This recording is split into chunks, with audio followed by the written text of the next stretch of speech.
I'm now going to go over the bead foot. This happens to be the mini bead foot, and I'm using this foot because I have rather small beads on a string. These are a little bit less than 4 millimeters, so I'm using the mini bead foot. We have a larger bead foot and a smaller foot than this one. So I'm going to put this on. And when you use the bead foot, you are going to use the blanket stitch or a zigzag. So you need to set it up so that this is your blanket stitch. This is your stitch length, this is your stitch width. So I had first started with a length of 6 millimeters to make it just a little bit bigger than the beads, and 4 across so that it would completely go across the bead. And when I did that, I noticed that there were times when I ended up skipping between 2 beads right there. It was just a little bit too big, so I brought it down to 5 in length and 4 in width. Now, when I did this sample, I did it in black, and that's just so you could see it well. Of course, I would probably use white. And I'm going to show you how this works. When you set up your project, you're going to, first of all, use the hand crank to make sure that you don't break a needle or a bead.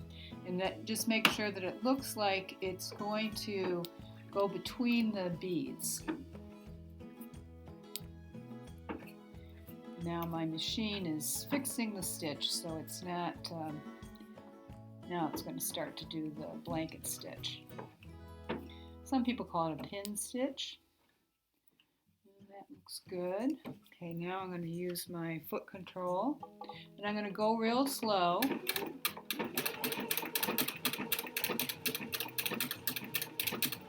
Even slower than that.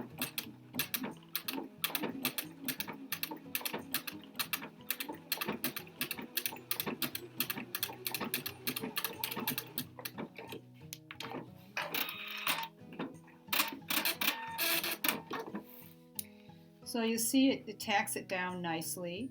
I potentially could have made the stitch width slightly smaller.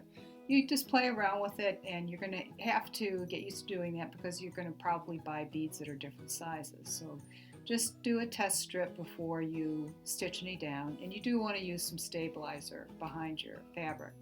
Now, what would you do with this bead stitch as far as application? Well, I have here a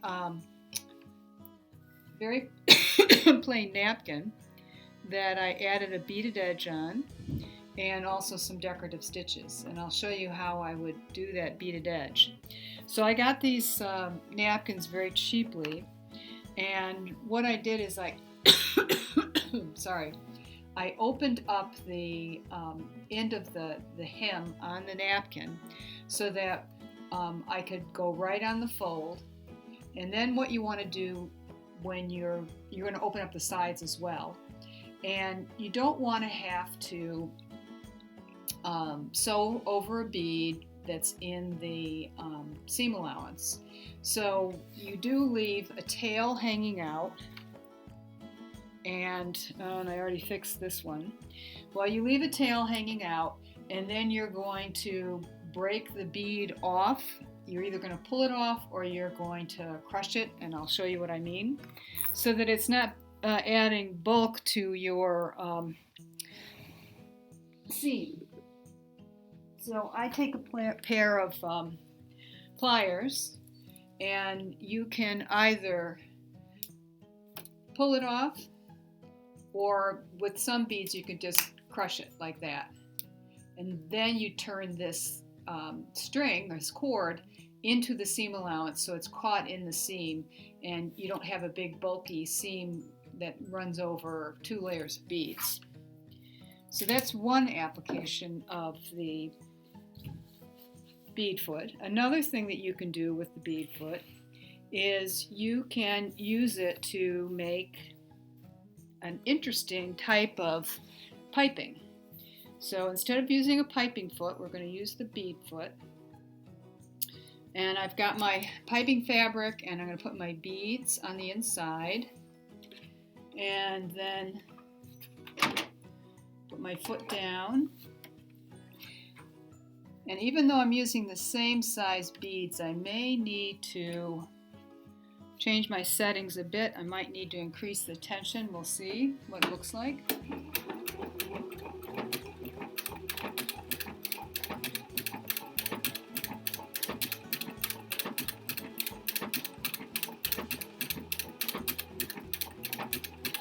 So let's see what that looks like.